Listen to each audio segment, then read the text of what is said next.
Hello, my name is Dave Zapponi. I'm CEO of ECHO, otherwise known as the Educational Council of Homeowners. Thank you for participating in this Ask the Experts about construction and maintenance. ECHO is a statewide nonprofit association established to support HOA board members and engaged homeowners. Our mission is to foster a better quality of life in community associations through education, advocacy, and connections. For today's event, we have a few housekeeping items. These are now presented on the screen. Take a few minutes and review them at your leisure. The chat icon is to be used to report any technical issues and to communicate directly with other participants in the webinar or the speakers. This webinar also features breakout rooms with our speakers and premier sponsors. We ask that you hold all questions until we head into the breakout rooms where you can ask the presenter your question directly. Initially, we will randomly place all participants in the breakout room. You can then move from one room as you please, one room to the next as you please, by using the breakout room option in the Zoom menu. Now, let me direct your attention to the monitor where you will find our disclaimer. None of what is said during this seminar shall be construed as specific legal or expert advice from the speaker, sponsors, or ECHO. If you wish specific advice, we encourage you to contact your attorney or another suitable expert. The information we provide during this webinar is educational in nature and should not be relied upon for specific decision-making purposes. Thank you. This event, as well as all of our events, is made possible by the contributions of our generous professional sponsors. Please join me in thanking our sponsors today. Our premier sponsors are the Kevin Boland Insurance Agency and Heritage Bank of Commerce. Our panelist sponsors are Westlake Royal Roofing Solutions, Unlimited Property Services, Inc., and Reliable Pavement Services. Now we will hear a few words from our premier sponsors, starting with a short video from Kevin Boland of the Kevin Boland Insurance Agency. Please play the video. Hi everyone, Kevin here. So this will be my 8th year sponsoring ECHO webinars and seminars. I'm really surprised that our great leader, David Zapponi, has actually put up with me for this long. But you know what? David's a great leader. He brings a lot of resources together. So I can't say enough about him.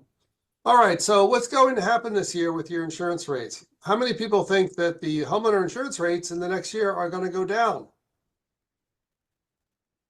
Nobody, right? Exactly. So what can you do as board members to control as much of the price increases that you're going to expect? Well, there's a bunch of things you can do. Number one, make sure you clean up your sewer lines. Get a plumber out there because we've had a lot of water claims this year at Farmers Insurance. Secondly, make sure if you have get balconies that are over 4 inches, get them down to 4 inches or cover them because insurance companies don't like that either.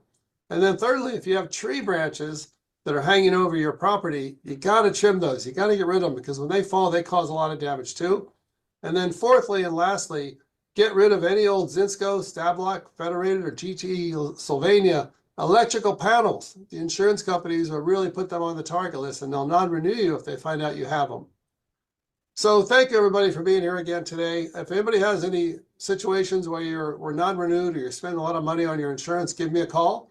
I've had a tremendous amount of success. I've been insuring shopping mall buildings, large apartment complexes, and office buildings for 25 years, long before I became active in the homeowner association market. So I have good long-term relationships with key business people that I can probably get your rates as competitive as possible in this tough market. I actually saved 2 homeowner associations in the last 2 months, $61,000 and $56,000 when the rates went up. So I'll be in the break room if anybody has any insurance questions, and I'll talk to you soon. Well, thank you to Kevin. What a wonderful man he is, and I appreciate his comments. And now we're gonna bop on over and talk with Chris Lucas, and is Sonia there too? I saw Sonia. Yeah, Sonia. we got three Yeah. of us, David. Oh, We okay. we Who else is? came prepared. Yeah, Awesome. hello everyone. Thank you, Dave, for the introduction. So, if you don't know Heritage Bank of Commerce, we are a highly rated business bank that has a dedicated HOA banking department that caters to all of your banking needs from deposit, treasury management services, software integration, investments, and loans. We do a lot of HOA loans. And we take a consultative approach in helping each one of those boards out there for their needs. So on this webinar, we have Albert Lopez from our Southern California area and Sonia Lopez, no relation, up here. And we all come to the table with great experience, which we hope to help you in your endeavors. So thank you so much for having us. Wonderful. Thank you so much for supporting us, and we look forward to speaking with you more throughout the program. And let's thank all of our ECHO professional service members, and especially our sponsors today, for they make our educational programming possible at little to no cost to you. So we'll go ahead and discuss. We will let our presenters introduce themselves prior to their program, but just to highlight who we have here today, we have Donna Vingo from Westlake Roofing. We have Westlake Royal Roofing, Scott Swinton from United Properties Services, and Rick Shively from Reliable Pavement Services. And I'll hand it over to Donna to begin the program. Donna, thank you. Okay, thank you. Hello and welcome. I'm Donna Vingo with the Westlake Unified Steel Rep. I'm not a roofing contractor. I'm a manufacturer. So I'm not here to sell you anything. I just provide information about roofing materials, processes, and local contractor contacts for homeowners and HOA boards. Westlake is a manufacturer of clay, concrete, composite, and metal roofing products. So, like Dave, first for the corporate stuff, the disclaimer, this presentation is for educational purposes only. The information is from a variety of sources that are available if you have the time and knowledge of where to look. And ECHO and everyone on this panel are here to provide information for HOA boards and members. The information that I give today is available at no cost by sending me an email, and I'll provide whatever information you'd like. So HOA boards are all volunteers who are responsible for large corporation whose assets, the HOA buildings, can run into tens or hundreds of millions of dollars. The board's duty is to make decisions and spend the money. Where the HOA is responsible for roof maintenance and re-roofing, it's usually the largest line item in the reserve budget. HOA boards need complete and comprehensive information about roofing products and processes to fulfill their obligations to make the decisions affecting the HOA roofs. Westlake, as a manufacturer of 4 out of 5 of the roofing products available today, is committed to providing complete roofing products and re-roofing process information to HOA boards so they can make an educated decision for their re-roofing needs. Real quick, California's in an insurance crisis. The reasons are many. A few of them are wildfire, supply costs, labor shortages, and insurance or underwriter changes. This has a tremendous effect on HOAs because insurance companies, mortgage companies, banks will not loan money to purchase a home that is not insured. So we just went through the main reasons for insurance cancellations. I'm here to talk about just the roofing maintenance and deferred maintenance. The greatest number and dollar amounts of insurance claims are due to water intrusion, with roof maintenance and replacement being the first thing that insurance companies look at when a claim is submitted. And insurance and mortgage underwriters are no longer accepting deferred maintenance or deferred replacement of major components. Insurance companies want to see 5 to 10 years of roof maintenance records. I'm most familiar with roofing, and insurance agents are asking for 10 years of maintenance records, which is, the gutter cleaning, caulking of jacks, cleaning out valleys, etc. The insurance agents need these records in a clear and concise, like a spreadsheet with the receipts attached, so they can sell the story to the insurance companies for continued coverage. Insurance companies and underwriters are looking specifically at deferred maintenance or deferred replacement, re-roofing again being generally the largest line item in the reserve budget. It's become an easy target to not renew insurance. And again, no insurance, no mortgage. This is a chart from the California Department of Real Estate, Homeowners Association Operating Manual, Part 3, Reserve Costs and Reserve Cost Data and Administration. It's Section 302 for roofing. This is still the manual on record, even though it hasn't been updated since 2015. And as you can see, the expected life of composition is 20 years and concrete is 30. Metal also has 35 years. The important thing to notice is the highlighted note.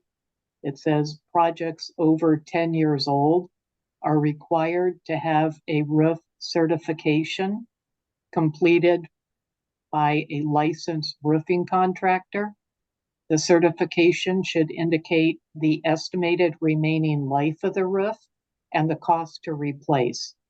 A copy of the certification must be included with the duplicate budget package.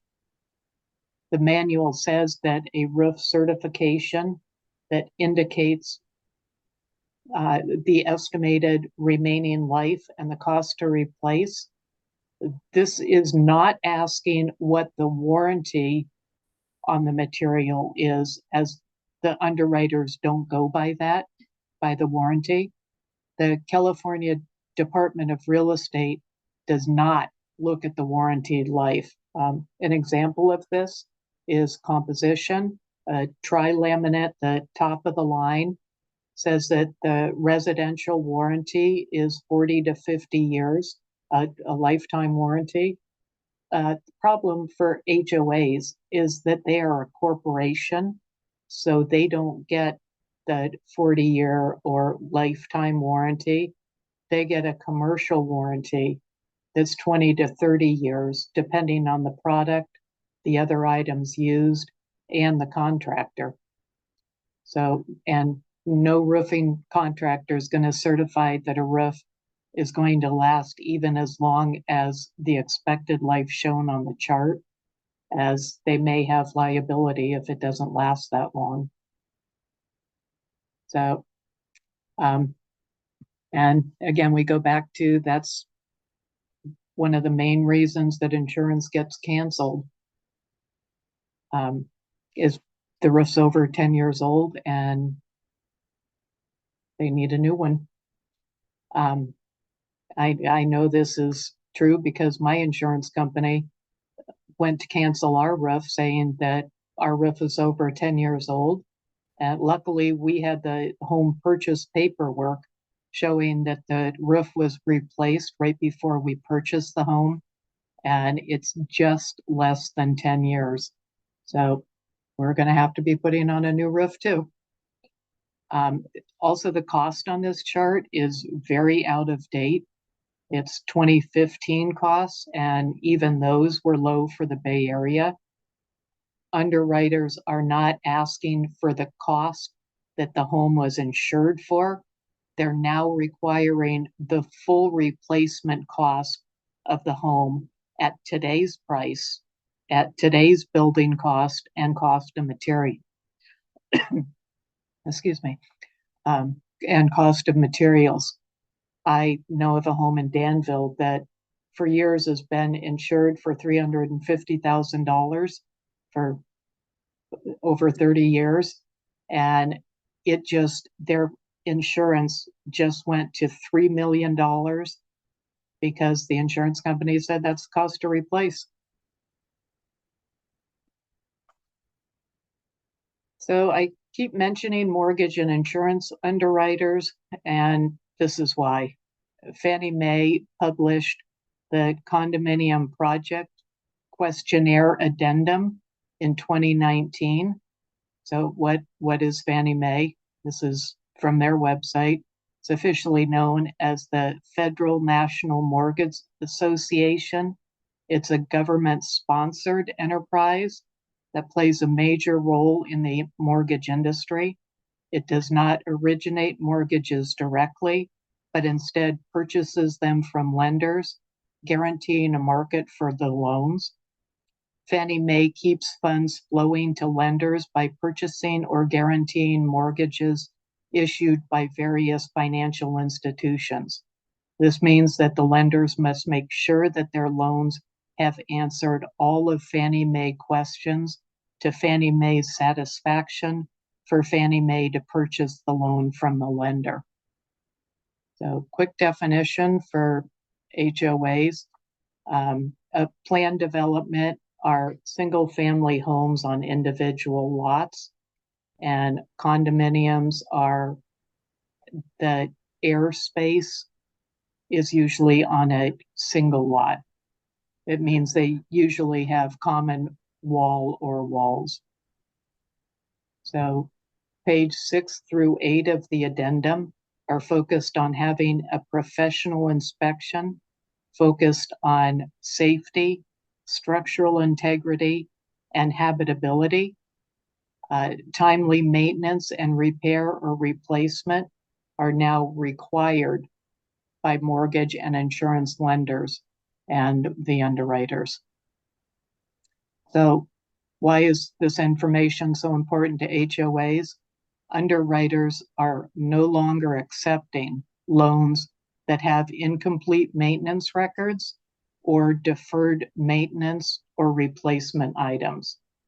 The next couple slides are difficult to read, but if you send me an email, I'll be happy to send you the complete Fannie Mae addendum. Question 1 is, when was the last inspection done? 2, what items affecting building safety, soundness, structural integrity, or habitability are recommended, including the board's agenda when the deficiencies were discussed? 2A, have they been completed? 2B, what repairs have not been completed? And 2C, when will they be completed, including a copy of the inspection report and the board meeting minutes? Number 3, is the HOA aware of any deficiencies related to safety, soundness, structural integrity, or habitability of the buildings? 3A, what are they?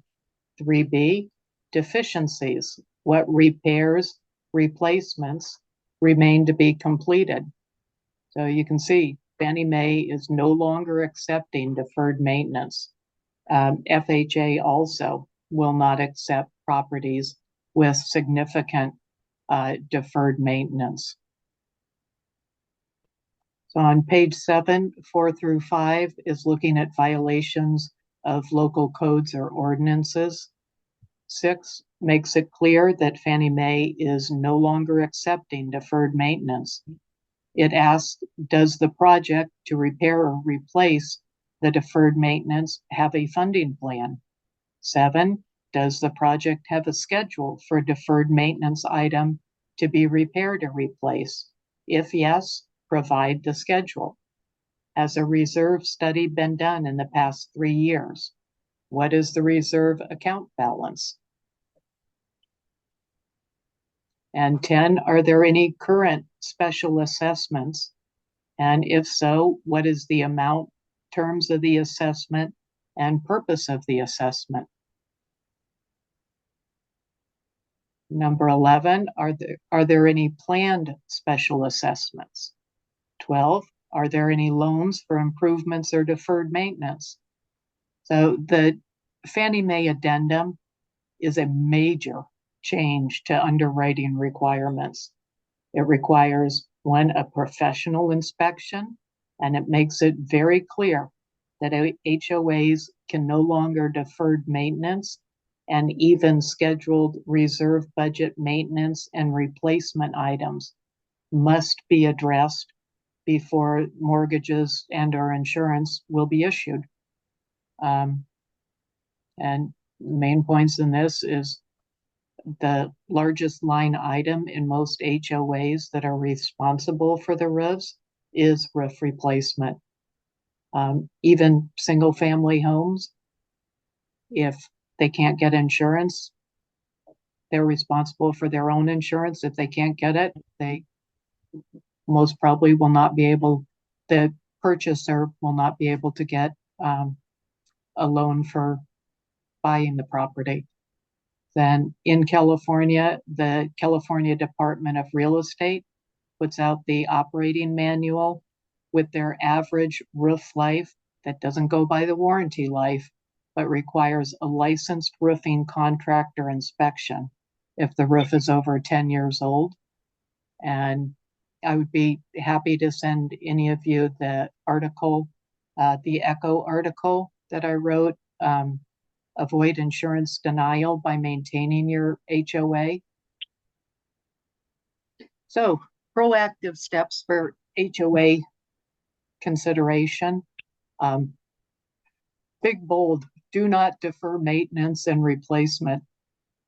Roof maintenance is a very important item, so get going now. Get all of your maintenance records together and organized in a single spreadsheet for your insurance agent so the agent can sell the story to the underwriter. I'm very happy to provide a roof maintenance checklist you can use or give to your contractor when you're asking for the last 10 years of receipts, and happy to provide contact information for local roofers that will do roof inspections. And while roof inspections are an important step, most HOAs get stuck because they don't have the information they need on re-roofing. Contractor will give an estimate to replace the roof, and it will usually be remove and replace or replace the concrete if concrete's on the roof now, and composition, because that's the easiest product for the contractor. And the contractor thinks the HOA is looking for the cheapest roof, but that may not be what's best for the HOA. I've found that most of the HOAs are interested in materials that have a long life, very little maintenance, and will maintain or improve their home's value, not something that's cheap. Proactively resolve your infrastructure issues. Insurers want to see that the HOA are keeping their buildings in good condition and not deferring maintenance. Again, most boards get what I call stuck because they don't have or know where to get the information they need to make an informed and educated decision. I have one HOA that has had roof leaks and been looking into roofing since 2012. I first spoke to the board about materials in 2022. They hadn't even decided on a re-roofing product. They were stuck. And they didn't know, or they knew what they didn't want, but they didn't know what else was available. So I gave them the information. They made a decision, and they're now scheduled to re-roof. So review your reserve budget. Most budgets are woefully underfunded. Review your reserve budget major components and have timelines. So I hear the chime, so I've got to get off. The big question is, how do boards do this? Where do they get the information and help to do this in a timely manner? This goes right back to what I was saying, that the boards get stuck. It's not that they can't make a decision or don't want to. They just don't have the information they need to make an informed decision. And education is the reason we are all here at ECHO. Our co-presenters and myself are all here to give you whatever information we can to help you. Education is the most important. One is educate the board. I'll send you articles that I wrote for ECHO, understanding the re-roofing process, that breaks down the steps the board takes to have a successful roofing project. I'll give you example project schedules that shows the board all 57 steps that a medium to large HOA should go through for a successful re-roofing project. And know that a medium to large condo project is going to take 3 to 5 years. And again, it's usually the largest line item in the reserve budget. I'll provide my article, Avoid Insurance Denial by Maintaining Your HOA. I can provide a roofing maintenance checklist that your HOA can use to get the necessary maintenance and get it organized for your insurance agent. ECHO or I can provide my article this year. Help, I need an off-ramp on the roofing information superhighway, which explains where HOA board and homeowners can get information about re-roofing. I'll provide a roofing material matrix that's a compilation of information that is available from manufacturers about their products. The material matrix provides all of the different products on the top, and along the side goes through a checklist of their warranties, expected life, fire classification, and lots of other information. I'd be happy to go to board meetings and talk with the HOA boards to explain that they just can't call a couple of roofers, get a couple of bids to re-roof the building, and schedule the re-roofing project to be completed in the next couple months. The average medium to large HOA takes 3 to 5 years, and that's if they have the information they need to make the decisions. And last but most importantly, always communicate to the HOA members on a regular basis. Okay. And Well, thank you very much, Donna, for your thank you. presentation. This is her information. It'll be included in the packet that I just sent out in the chat if you need that. And so we're going to go ahead and move on to our second presenter for the day. And we're going to hand it off to Scott. If Scott, you want to introduce yourself and talk a little bit about what we got going on. For sure. Thank you, Connor. Thank you, David.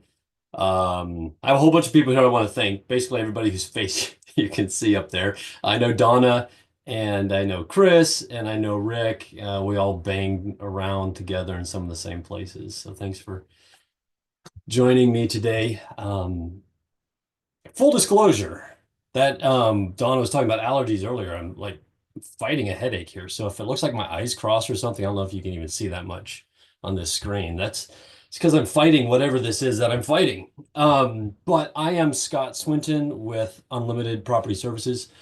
I'm a general contractor, construction consultant, and construction manager. I agree with everything Donna just said. She's a great resource and a lot of great information that she has.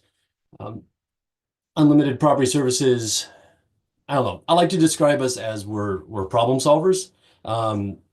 HOAs are a new thing. Before 1960, there weren't many of them. And since then, we went from, I think, 5,000 HOAs in the 60s to like close to 60,000 now in California alone. So if it feels like the experts in your industry are making it up as they go, they are. They are. Because the HOA industry is small, and they've only revised the Davis-Sterling Act once. And so there's a lot of learning as you go, and these buildings that were built to house, multifamily, multiple families, they're falling apart. You've never had buildings falling apart that are constructed this way, managed in this means ever before. I met with Chris and several boards in the past, trying to help them figure out how to fund these projects. And let me tell you, I'm supposed to be talking about Zinsco panels, and I'm talking about HOAs in general right now. But Zinsco panels are a big deal. And, Chris hasn't, I don't think you've talked to any of my customers about funding one of those projects, but we've talked to several customers about siding and trim projects and painting projects and roofing projects where the board, the whole community has never been faced with this dilemma. And it's, if you're in that dilemma, I know you are because you're here, you're not alone. Every community in the Bay Area is facing this. So you're in company, whether it's a good company or not, I don't know. That whole disclaimer that Donna did at the beginning, same for me.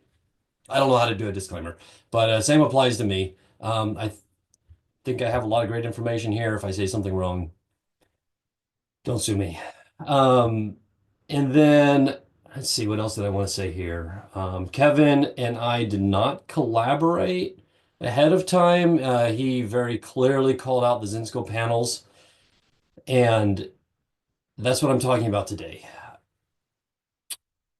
Another quick disclaimer. It's really hard. I'm all alone here in this room, and I'm talking to a screen and a camera. And I had no idea how difficult that was until, a couple of years ago, we started doing this all by ourselves in these little rooms and imagining there's people on the other side of there. So like I can see Chris, and she's very responsive, and I can see, there you go, Dawn, I can see your face, and Rick. And so as long as you guys stay there and don't do what I just did and go off camera, for that whole presentation, then I'm going to feel like there's actually humans out there. But I love doing this. I have 20 going on 25 years of experience in HOA, longer than that in construction in general. And I love problem solving. I love it when these situations are presented and I have to figure out a way through. So 3 projects, you can see my screen here. Lessons learned from 3 projects. Let's say 3 electrical meter replacement projects. All of these are real. All of these are actually still in progress, and we're still learning as we go. Several years ago, we started getting questions about Zinsco panels, and I had to even look up what a Zinsco panel was several years ago. What in the world is this? And we did some research, and then recently I've been getting even more questions about what to do because the insurance companies are doubling down. Before, the insurance companies were saying these are known to be a problem, and now they're doubling down and saying we're so concerned about them that we're going to drop you if you don't deal with them. And I can't count the number of customers that have come to me and said, help, what do we do? Some of them I'm helping, and others we've tried to help. I had one customer who decided to do it on their own, and I haven't heard back from them. But there's so many layers involved. You got PG&E, you got the municipality that you live in, whether it be, going to talk about Cupertino, and I'm going to talk about Oakland, and I'm talking about Concord today. All of them have separate and unique red tape layers to go through to get these projects done. This is one of those projects where you can't call 3 electricians and just get 3 bids. That was the good old days. That's over. So it's difficult. It's difficult. The demand is real, and the demand isn't just if you would like to do it. It's actually demand by your insurance company saying you're going to go from $50,000 a year to $150,000 a year for your insurance if you don't deal with this. Your return on investment for, say, a $500,000 to $600,000 project, that horizon's very close all of a sudden when you're spending an extra $100,000 a year on insurance. Connor, can I get the next screen? So real quickly, I'm just going to read this. The primary issue with the Zinsco breaker panels lies in their aluminum bus bars and the way the breakers connect to them. Aluminum is more prone to corrosion and oxidization than copper, especially in the presence of moisture. Over time, the connection between the breakers and the bus bars can deteriorate, leading to electrical arcing, overheating, and in some cases, fires. So the aluminum has a higher thermal expansion and contraction rate than does the copper. And as they heat and cool, a lot of times there's a gap that's created between the breaker and the bus bars, and that'll start arcing, and that only exacerbates the problem. And so Zinsco electrical panels, like people ask me all the time, well, what's wrong with them? Well, this is what's wrong with them in technical language. In less technical language, one of the most significant concerns is that Zinsco breakers fail to trip in the event of an overload or short circuit. So very briefly, the breaker, the purpose of a breaker is to shut down the flow of electricity to a circuit if it's overloaded. If that breaker fails, you can have too much energy flowing through wiring into your building and overheat some fixture, some line, some wire, some electrical box in a wall somewhere, and that's where the fire could start. It's easy to think, well, my electrical panels are down in the garage, or the electrical panels are outside on the outside of the wall. That's true, and the fires can start in those panels, but the fires can also start because the breaker itself fails to trip, and it allows an excess amount of power to go through a wire that's rated for, say, 20 amps or 15 amps, and you're suddenly getting 50 amps trying to go through there, and it's going to melt the wire. So again, these are not my words. You can go to this website here, and you can get a little bit more information on that. And then the next screen, Connor, what's wrong with Federal Pacific? And shout out to my employee, Leanna, who popped up a little bit ago and said, what about Federal Pacific panels? Yes, they are here too. Federal Pacific made a name for itself with the classic stab lock breakers, which are still in millions of homes to this day. It was eventually discovered that stab lock breakers and other Federal Pacific products were unreliable and dangerous. Federal Pacific took a heavy hit when it was involved in a class action lawsuit in 2005 when courts revealed it was willingly selling unsafe products. These breakers and electrical panels exist in millions of homes. Some attorneys made a lot of money with that.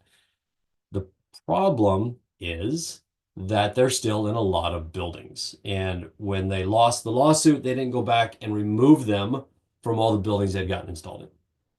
So one of the most prominent dangers of the Federal Pacific electrical panel is that stab lock breakers are prone to overheating and malfunctions, and current estimates predict that faulty circuits from a Federal Pacific panel are responsible for nearly 3,000 residential electrical fires every year. Now that fact, I guess it's a fact, that data point was a little surprising to me. Like, 3,000 electrical fires every year, you divide that by 50 states, you do the math, there's a lot of fires going on. I don't know if that's an exaggeration or not, but that's a big deal. If you got 3,000 fires a year just from electrical panels, just from this particular. So I've had a hard time, as I go through this, like I've never seen a building burn down as a result of one of these electrical panels failing. So I don't have firsthand experience with the trauma of that. So sometimes I'm inclined to say, yeah, let's get them done. Let's, whatever a reasonable timeline is. And I start doing more research and more research. I see more and more. And I'm like, you know what? Maybe we don't have time. Let's get this done. And then, the insurance companies have popped up and they're for real. Like they're saying, let's get this done. This is a big deal. So I'm going to take you through, Connor, I'm sorry. I have no idea how long I've taken or how long I've got. Can you help me out here? You have about 18 minutes, so you're still good. 8 or 18? 18. Very good. Okay. So I get to spend about 6 minutes on each of the next slides. So I'll do what I can. So let's go to the next slide if we can. So Concord, California. I'm just going to take a few lessons that Leanna and I have learned. Our team has been working on multiple projects in multiple cities around the Bay Area. And we take a few lessons from each one that we've learned. We've learned a lot more than this. Again, when you hear experts in your industry say, we are learning, it's because we really are. These buildings were built in the 70s. And man, I think the last Echo thing I did like this was talking about the fact that your buildings were built in a unique time and a unique space. And they have unique challenges as they are aging. They're not aging like every other structure out there. They're the condos and townhomes that are in the HOA inventory often are a different type of construction, and the maintenance for them, as everybody here can understand, the maintenance of them has been scattered at best. So we're dealing with a different animal here. And so when we come up to these buildings and we find decaying closets over Zinsco panels with doors that are falling off, like there's not one problem to solve. You've got so many layers. And then you add to that the fact that PG&E says, we would like to see a permit from the building department. And the building department says, we would like to see approval from PG&E. And they both say first. So, I'll get to that in another slide. But and then, the architect has to get involved to rebuild the structure. And the layers of complication that get in there tend to drag down the project. One thing we found first in Concord was that all PG&E field reps are not created equal. We worked for, oh my goodness, I should get Leanna up here with me on this, but I would say 8 months with one PG&E rep who basically led us down one path. She's like, can't. You can't do this, you can't do that, you must do this, you must do that.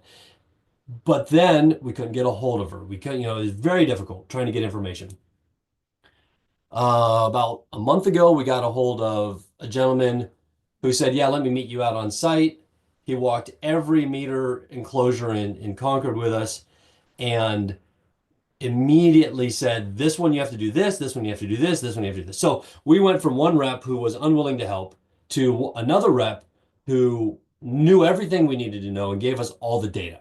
The first rep burned 8 months of a project with us trying to get information that we needed and sending us down paths that we didn't even have to go down.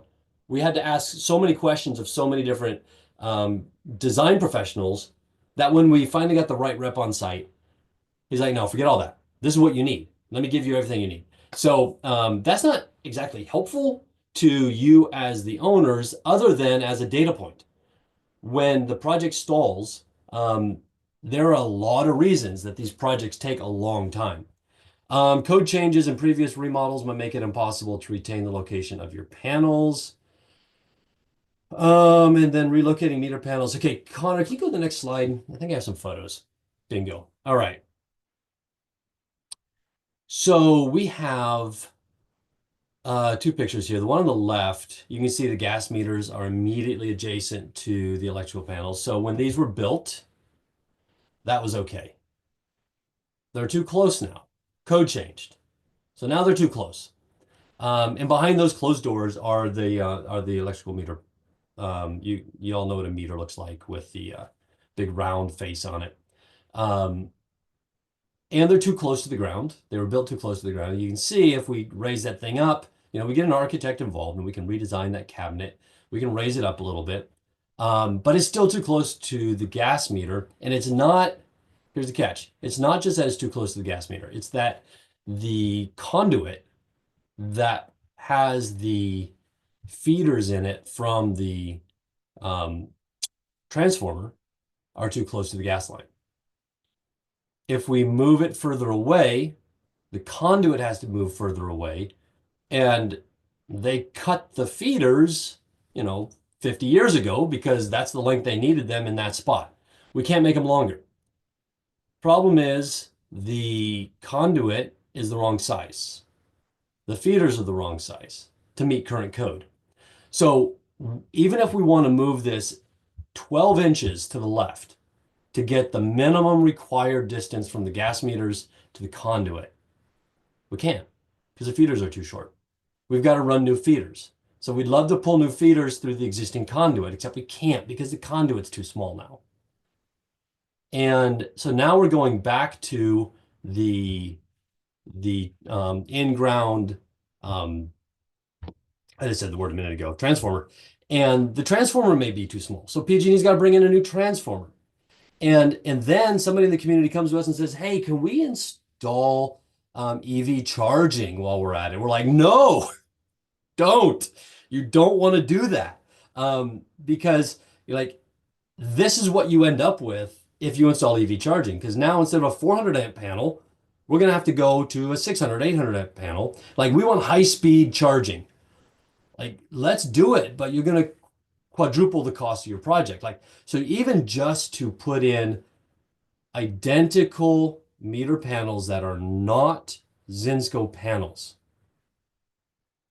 this particular location is going to be triple or quadruple the cost of another location in the same community, simply because we have to move the meter like 18 inches. It's too far away. The feeders are too short. The other photo to the right, the circle at the bottom is showing where some irrigation lines are coming out of the building. So that's the main feed for the irrigation in this part of the community. It's coming out of the building. And just to the right of that circle, actually sort of inside the circle, you see the little mushroom cap. And in the mushroom cap is the sewer cleanout. And then back against the wall is the conduit that has the feeders going up into the meter panel. None of that can be there. None of that's allowed to be there with your electrical meters up there. So the sewer line, it was probably there to begin with. Those water lines were not. At some point along the way, they did a little bit of remodeling. And the plumbers at the time ran that irrigation line through the wall at a very reasonable location for them. Unfortunately, it's not going to be able to stay that way. This one's somewhat easier. Well, we can relocate the irrigation lines on this one. We can put the irrigation lines coming out the other wall. We can get that sewer line maybe modified right there. We'll see how that works out. But the other problem is that this tree got planted too close. And if this is a heritage tree, now we get to add another couple of agencies into the mix, because PG&E says the tree's too close. And the heritage tree group, whoever they are, they're going to say, you can't cut down our tree. And so now we may be moving this meter panel to an entirely different wall in the community. Or my team sits there and we spend hours negotiating back and forth. And we go to the heritage tree and we go to PG&E and we communicate back and forth, like, how do we solve these problems? And for situations like this community has, it's not obvious. It's just not obvious. All right. Thanks, Connor. I'm going to fly then. Let's go to the next one.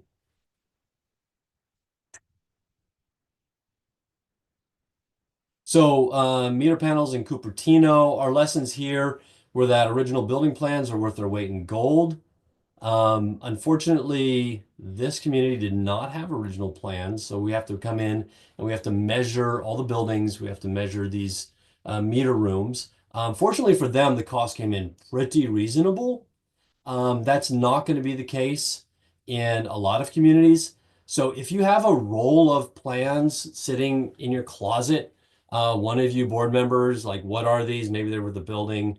Digitize those now. Take them to Kinko's, get them run through and digitize, and send a copy to your management company and every other board member so that you have copies of them. If you have a construction manager that works with your community, send it to your construction manager. Send it to your attorney so they have a copy of it. Anybody who has files on your community, send them a copy. Expedited projects to start in less than 6 months, must have a building. Okay, so yeah, we learned this in Cupertino also, that you can avoid you have to have a building permit first, you have to have PG&E approval first. If that little catch-22 where both of them are saying you have to go first, you can avoid that catch-22 if you don't have to do your project in 6 months. If your project is slated for further than 6 months out, then PG&E will not force you to bring a building permit number into the application. A lot more to say about this one. We'll move on to the next. Okay.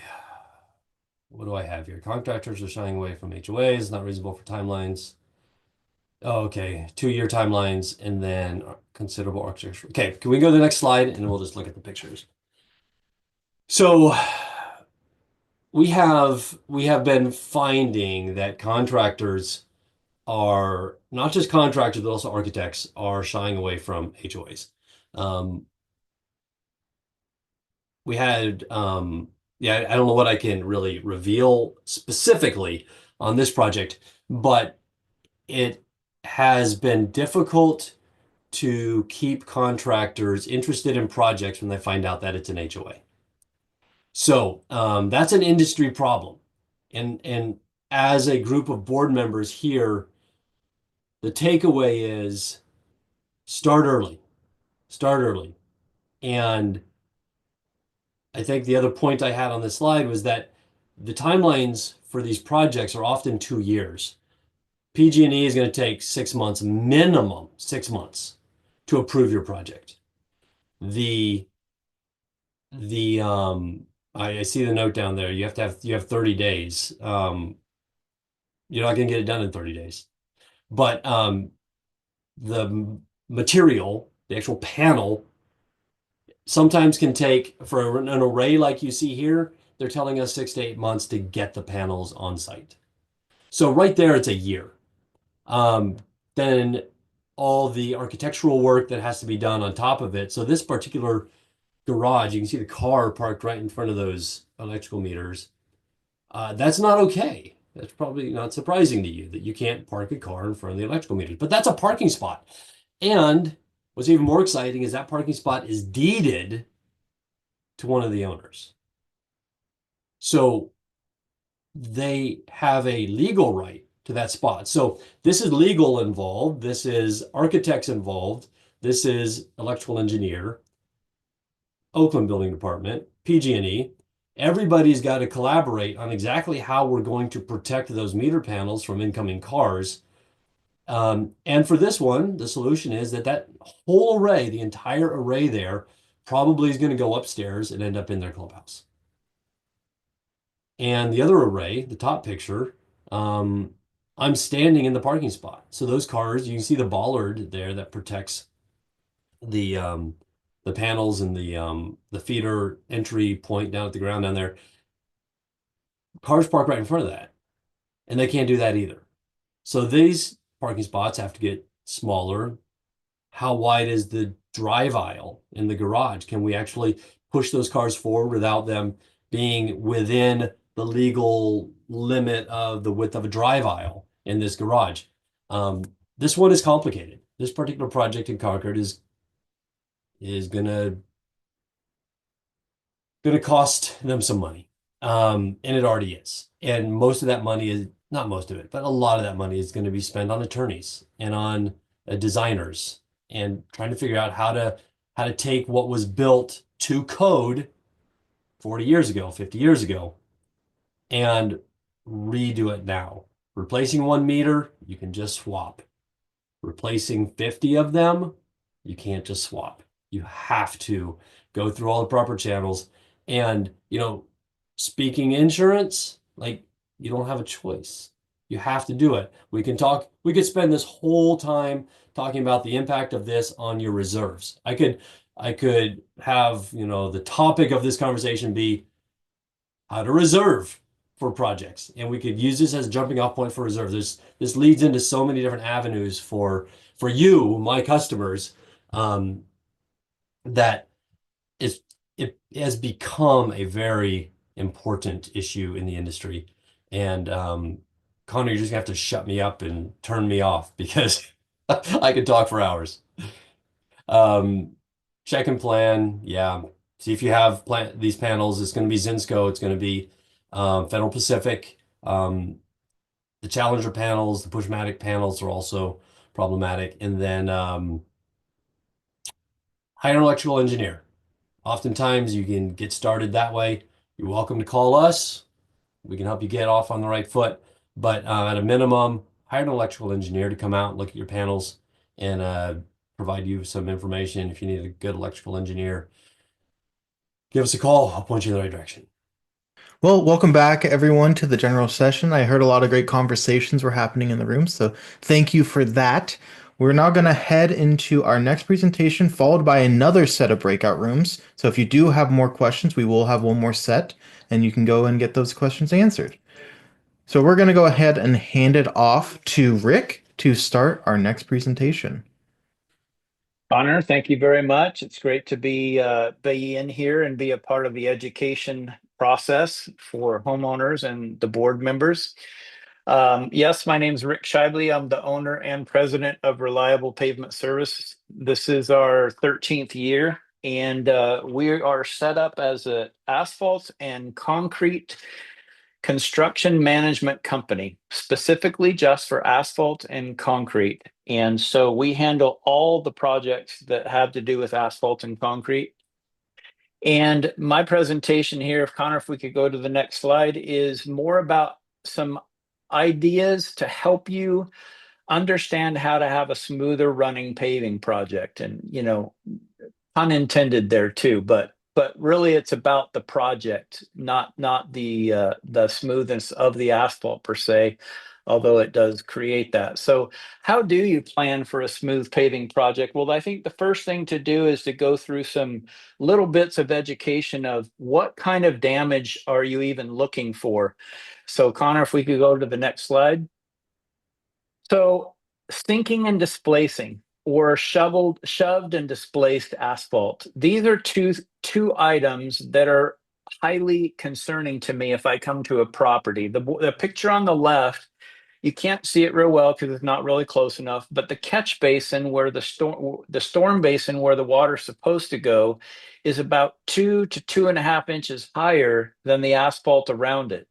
So that water has to puddle on the asphalt in order just to get into the drain. And then in the picture on the right, where I put the painted lines, if you put a string line from circle to circle and pulled it taut, you can't see it in the picture, but there's about 1.5 to 2.5 inch dip in the road. So both of those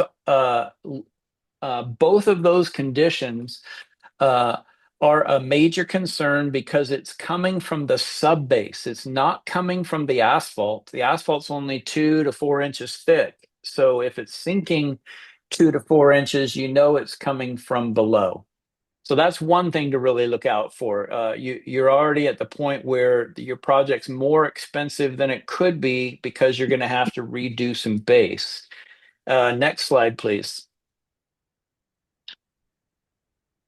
Okay, this is a couple pictures of potholes. My team went out there and filled them. Obviously, anytime you get to the point where there are potholes on a property, not only have you lost the base, but the base is starting to sink. And so the asphalt is so severely broken that it literally just pops out with use. So if you have potholes, you've also lost the structure of the base, and the project is going to be more expensive at that point to fix too. So you want to do pavement maintenance before potholing and before settling from the previous picture. Okay, next slide.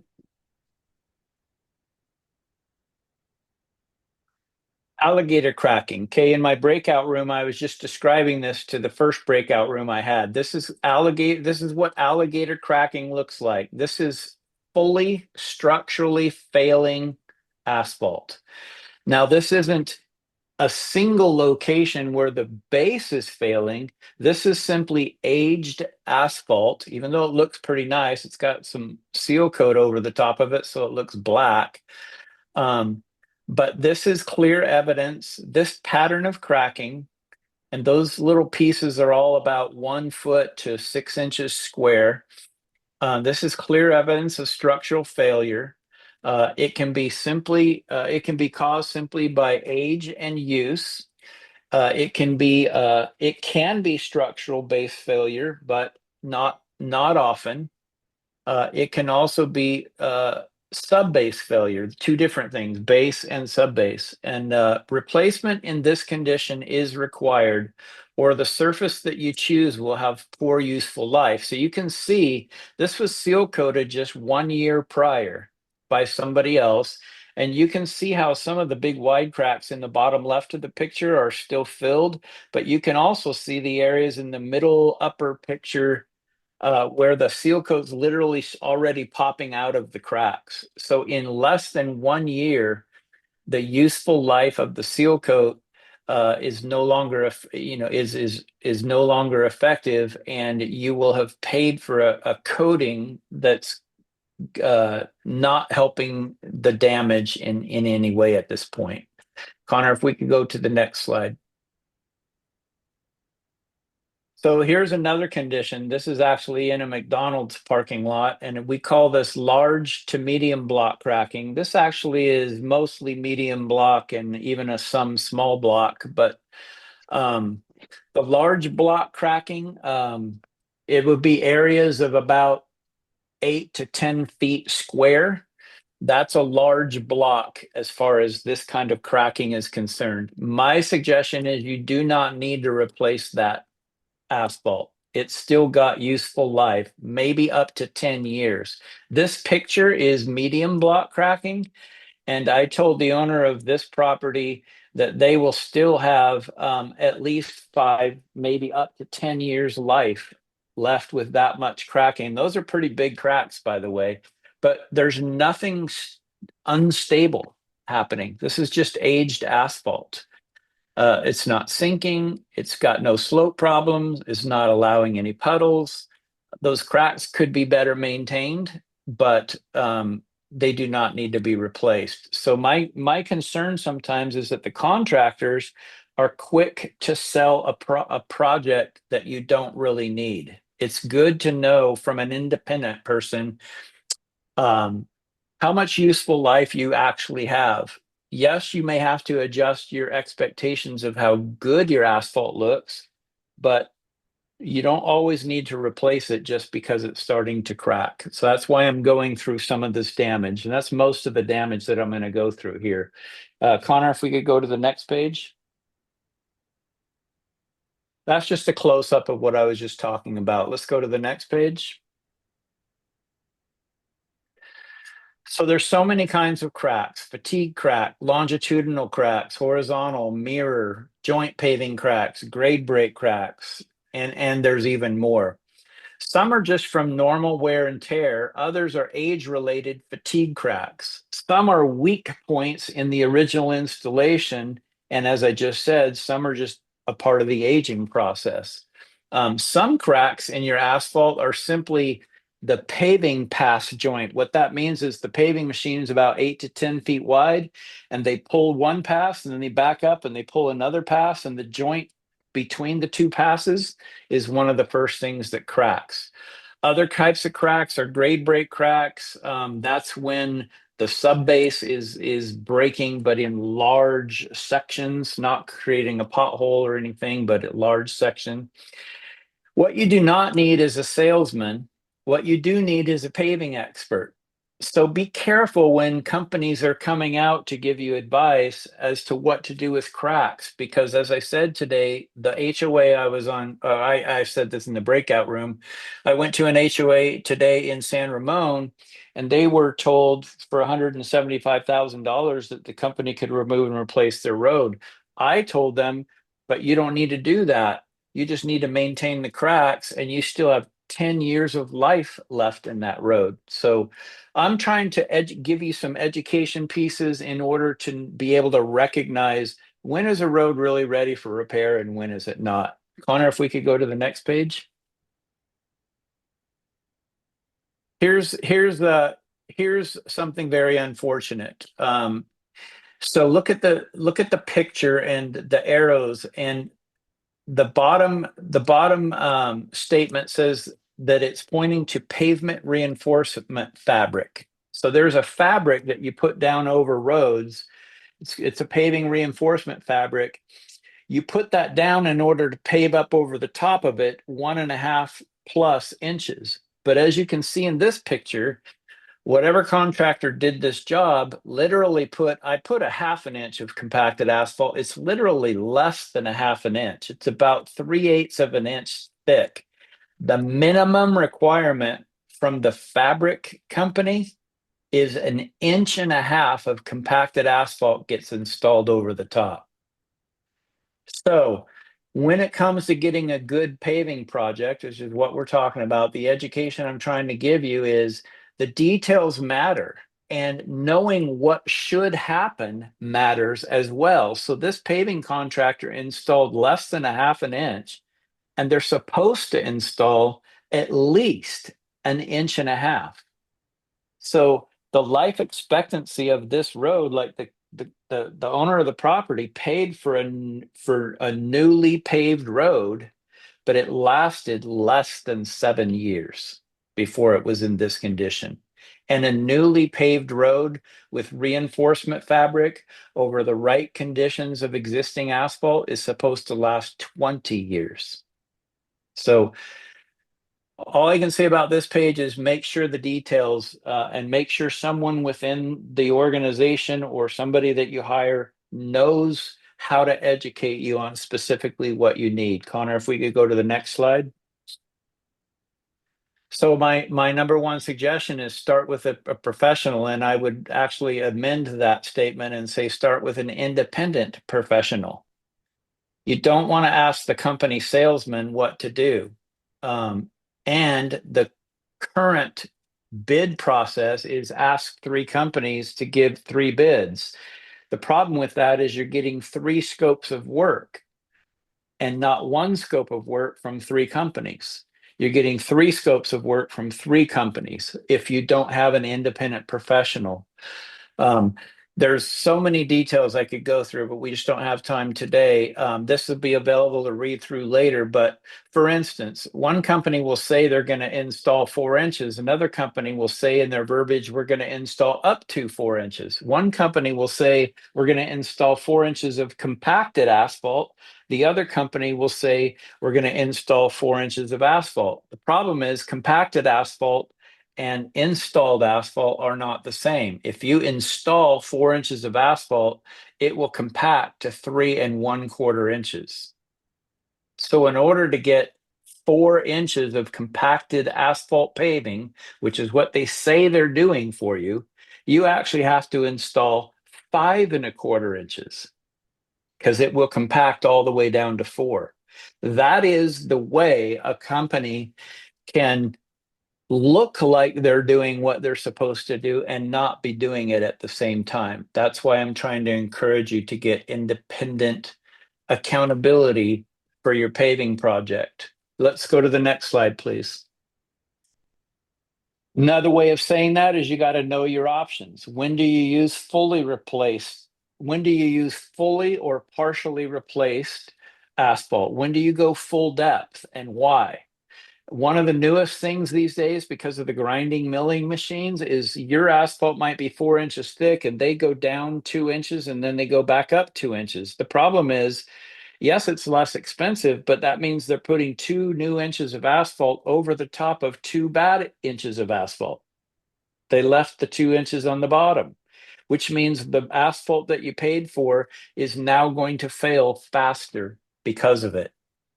When do you crack seal? When do you seal coat? How often? You know, my seal coat projects last 7 to 8 years. Most seal coat projects last 3 to 5. It's a big difference if you have somebody setting the standard as to what's being bid. And usually if you get an independent agent, it only costs about 10%. So if you're gaining 40%, 50% in life expectancy, and you're only paying 10% to get it, obviously that makes a lot of mathematical sense. Let's go to the next slide. So the old way of doing things is getting 3 bids. And the reason it's old is because you get 3 scopes. And even if they all walk the property together, the verbiage, some of the verbiage that I went through before about the depth of asphalt, they all write the same thing, but they don't all do the same thing. The only way that's going to happen is if there is an inspector on site. You need somebody on your paving project who's there as your owner's rep. And because 90% of the time, 3 companies provide 3 bids, what you get is you get 3 individually qualified bids that are not the same, and you end up choosing one of them. Even if you don't go with the low bid, even if you choose the middle bid to be safe and think, well, they may cheap us out or whatever, and you go with the middle bid, you're still only getting 1 bid for that scope, because they don't all bid jobs exactly the same. They don't intend doing the job the same. The verbiage is so generic that they end up with no accountability. And that's what I think really needs to change. So my suggestion is use a professional service provider, get qualified bids to get somebody qualified by experience to create a single scope of work, and that scope of work goes to all the contractors, and then that person also evaluates the bids that come back to make sure that their verbiage matches the scope of work. And if you use an independent service provider, you can get 4 to 8 bids because it's just an email going to the contractors. You don't have to chase down bidders that way. Let's go to the next slide. Details do matter. Some think seal coat jobs don't need a construction manager, but I already referred to this. The bottom line is down in the middle of the page. I witnessed 40 to 50% longer life expectancy simply by the details that I write in my specs. I don't allow them to put too much water in. I make sure that they put additives in. I make sure that they add sand, and I make sure that they go edge to edge on both coats. So it's not a 1-coat job. It's not 1 coat everywhere and the second coat only by machine, so they forget all the trim. All those details really make a big difference as to what life expectancy you can get. And of course, seal coat projects are really intrusive. They're very inconvenient. So the less often you do them, the better. Let's go to the last page, or at least the last page we're going to have time for. Details matter. Paving companies, they all have their strengths and weaknesses. Some do large jobs well, some do small jobs well. Some do asphalt work well, while others do seal coat well. Some have in-house concrete, and some sub out their concrete. All of those factors you need to know before a paving project is going to go smoothly. Some travel well and some do not. Some are on time, some handle change orders fairly, and others do not. By using an independent construction manager who's capable of writing a specific scope, all of these issues are eliminated, because, like, for instance, if my company is doing the work, we know what contractors do what part well. And Connor, is there one more page maybe? I'm not sure. And where am I at on time, please? Now, one more page, and you got about 2 minutes. Thank you. So it's just continuing to emphasize the best way for you as an HOA to have a paving project that you're going to be happy with is to be educated independently before the project. That happens with details, that happens with budget reports. We put, for instance, together reports that go 5 to 30 years out and plan, and we can plan your project, and then we can help you adjust your reserves according to the actual plan. Your reserves are there to match the scope that we put together. So I'm not going to go through any more details here. My whole hope today is just simply to talk enough about how the details make a big difference and how much you as a board and as a community need to know ahead of the job, the details that are going to make you happy at the end. Thank you for all the ECHO members for coming today and supporting our ongoing ECHO webinars. For those of you who are not ECHO members, please consider becoming a member and supporting HOA boards throughout the country. To join, simply head to echo-ca.org and click on the membership tab to join. For ECHO members, thank you for supporting us, and please invite your friends, board members, and especially management firms and vendors to join ECHO. A simple invitation is often all it takes to encourage someone to join. If you would like to be more involved with ECHO, we have our ECHO Volunteers Corps, and that is a volunteer section. Here are some items that if you're interested in helping us out or want to do something a little bit more with ECHO, you can always email Dave about any of these items. Now for some more announcements. The ECHO HOA University has an educational program focused on HOA board preparedness. The core curriculum of 10 courses is designed for high quality training and is available for HOA board members, interested homeowners, and professionals. Your participation in this program will earn you the Certificate of HOA Board Member Preparedness. The courses are originally offered live via webinars like this, and then are also recorded and available to take at your leisure. If you or someone you know wants to enroll in the certification program, please send an email to myself or to our info email, and we can go ahead and get you or your board signed up.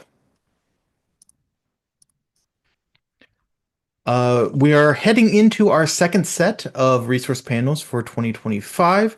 On April 1st, we have the Sacramento Resource Panel. We're going to be talking about FireWise emergency preparedness and filing the forms. On April 2nd, at the ECHO Club at Rossmore, we're going to be discussing when and why it's important for the board to have a project manager. This goes hand in hand with kind of what Rick was talking about earlier, of having someone that can help you independently manage those projects. On April 2nd in the evening, we will be having the San Francisco Resource Panel. They're going to be discussing facade inspections and other inspections that are required in the city that may not be required elsewhere, but it's always good to know. We have a great engineering speaker coming out to that presentation. So if you are in the San Francisco area, highly recommend going to that one. And then on Thursday, April 3rd, we will be at the East Bay Resource Panel, where we'll be doing a legislative update for 2025 to 2026. So those are what's going through the legislature right now this year that we might need to be able to expect next year for new laws and things that are put into place there. ECHO will also be doing 3 larger events this year. The first one will be on June 7th. In Northern California in San Jose at the Villages Golf Club. The Villages is a great venue to have it. It's right there on the golf course. It looks great. But we'll be going through a number of topics. We are just now finishing up the planning for the speakers for that event. So keep an eye on your email for who's going to be there. It's a great place. We'll have vendors there. Over 20 tabletops will be there. So if that's something that you're able to attend in person, we highly recommend that you head to that one. Similarly, in the South, on October 10th, we'll be doing our Southern California Educational Seminar. And then later this year, on November 15th, we'll be doing our annual legislative update. We'll be discussing what the governor actually signs into law. And there will be some other presentations at that event as well. It's always good to attend. And that one is in Rossmore. I also want to shout out as well, since we have Kevin here, we will be doing our annual Ask the Experts About Insurance on June 4th. That's just like today's webinar, but with a series of insurance professionals. It's a great place to get some insurance questions answered, especially if you, unfortunately, you weren't able to head into Kevin's room today. Will be a great place to get those questions answered. We'll have a bunch of other professionals as well that you'll be able to talk to, and they'll also go through a couple presentations just like today. They'll talk about the state of the insurance agent, the state of insurance in California, excuse me, and where we should be looking at going forward. Once again, I do want to say thank you to our presenters, Donna, Scott, and Rick, for doing their presentations today. I also want to say thank you to our premier sponsors who also tended to breakout rooms. So thank you to Kevin and to Heritage Bank. So Sonia, Chris, and Albert, thank you for being here as well. Echo appreciates your investment in education to foster a better quality of life in HOA communities.